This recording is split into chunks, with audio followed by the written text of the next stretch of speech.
Are we back? We're back. All right, here we go. Rolling. Action. Stop.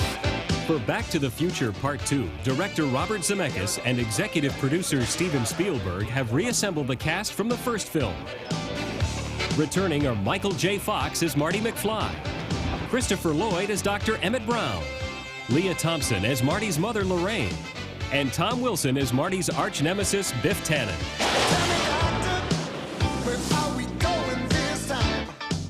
Mark, action. Back to the Future Part 2 begins where Back to the Future 1 left off. You've got to come back with me. Where? Back to the future. Cut. Information about the future can be very powerful. And if it falls into the wrong hands, it can affect the world, which it does in this movie. They've slipped up and they've caused events to be altered very negatively. And they have to go back and repair the damage.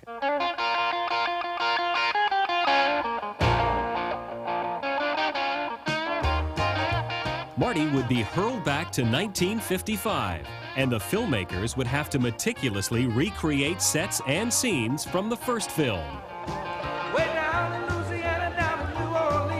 Marty has to go back and actually do some stuff behind himself playing Johnny B. Good. Not me! The other me! The one that's up on stage playing Johnny B. Good! I was so jazzed just to be doing that. I mean, it was deja vu. I had been there before. You know, I had done exactly the same thing. Not bad. As difficult as it was to recreate the 50s, the greatest challenge was a futuristic vision of Marty's hometown in the year 2015. The future. To make this vision of the future a reality, Zemeckis called upon the talents of production designer Rick Carter. We, in a sense, had to get everybody to get past the images that came from Blade Runner, you know, smoke and the chrome and everything. And I just felt that it was important that we be as detailed as they were, but that we convey a different tone. Carter and his team of futurists would spend months plotting, planning, and preparing to turn Hill Valley into a city of the future. I wanted to take what you knew about Hill Valley from the first movie and just go further and push those same ideas further, because that's what becomes fun. All right, here we go. After 2 years in the making, the future had arrived. Marty was about to come face to face with the year 2015.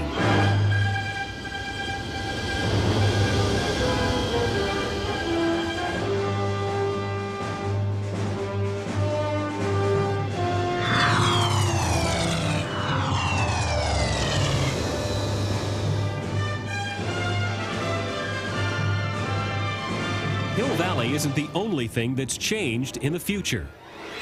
Using state-of-the-art makeup techniques, the actors were transformed into futurized versions of themselves.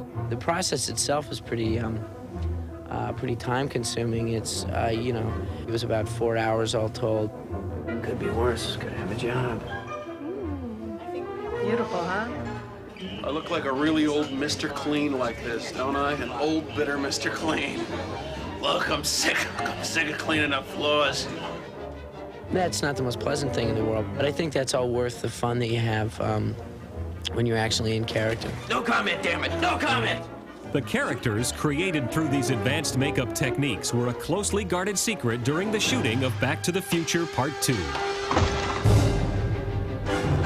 For the filmmakers, an even bigger secret was the creation of a futuristic device that demanded very special attention. I need to borrow your hoverboard. The hoverboard is a board that hovers on magnetic energy, and it works just like a skateboard, except it doesn't have any wheels, and you don't have to have any pavement to hover on. And they've been around for years. It's just that parents groups have not let the toy manufacturers make them, and we got our hands on some, and we put them in the movie.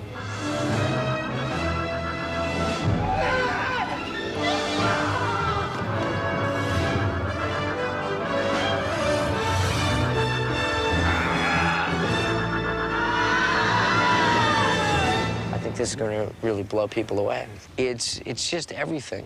It's everything you go to movies for.